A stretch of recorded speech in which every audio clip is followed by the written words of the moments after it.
Started golf at the age of 9, just my dad and my brother, we went down to just a small pitch and putt kind of golf course.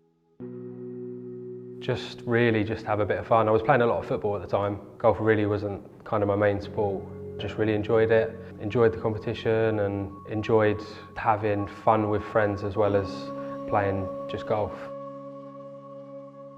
Throughout the amateur ranks, played a lot of competitions like county-wise and then national comps, and then started to play around Europe and kind of test the waters. And last year as an amateur, did a lot of travelling with England Golf and played quite a few different countries, and I kind of got used to being on planes, being in hotels and doing that sort of lifestyle. And then, you know, I think the first year as a pro was kind of lonely. I didn't know anyone. I was just kind of learning and getting my feet and my bearings of, you know, how to do things. But, you know, when I kind of started to know a few people and have some friends, it was quite an easy transition, I found. I didn't find it too hard. I found that I just enjoyed being kind of a small fish again and being the underdog.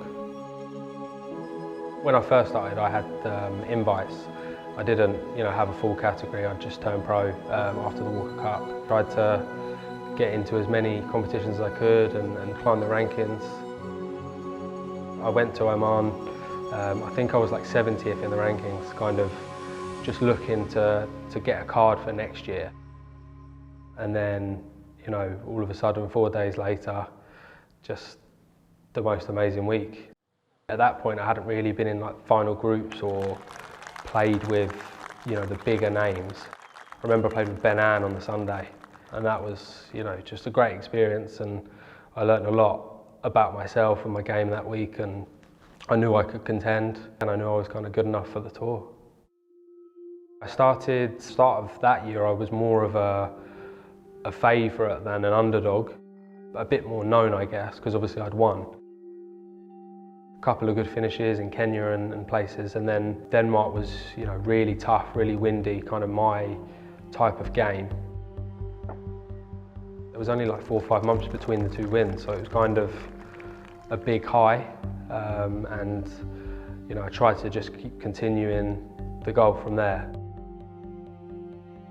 From finishing sort of top 20, top 30 on the rankings, I kind of had half a category, and I tried to play, you know, as many events as I could to try and get some experience on the main tour. It was tough because I always felt like I was in between the tours. I never started well enough to, you know, play a full year on main tour or, you know, have 1 full year on either. I kind of just was stuck.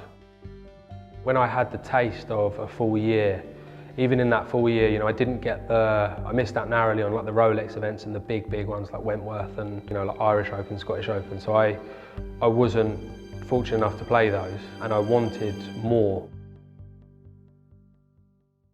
Obviously I came off that year and then everything with COVID, I haven't really had a lot of opportunities to play. Last year I played twice. I worked pretty much the rest of the year. I didn't really do much golf. I was working in a hospital and just trying to save money, really. Obviously it's an expensive job as it is, but when you're not playing, you can't really afford to just sit at home and you know, pass the time away. So getting a job kind of refreshed my drive a bit. I wanted more from golf. I wanted to be back on the course as opposed to working a 9 to 5. And I think this year, you know, with all of the protocols, all of the testing, I struggled early on mentally. I don't think I was ready for, you know, bubble life and this type of golf. I think it's got better recently and I feel better. I'm playing a little bit better, but results-wise, yeah, I'm just kind of waiting for the form to come, and you know, I think it will come. It's just when.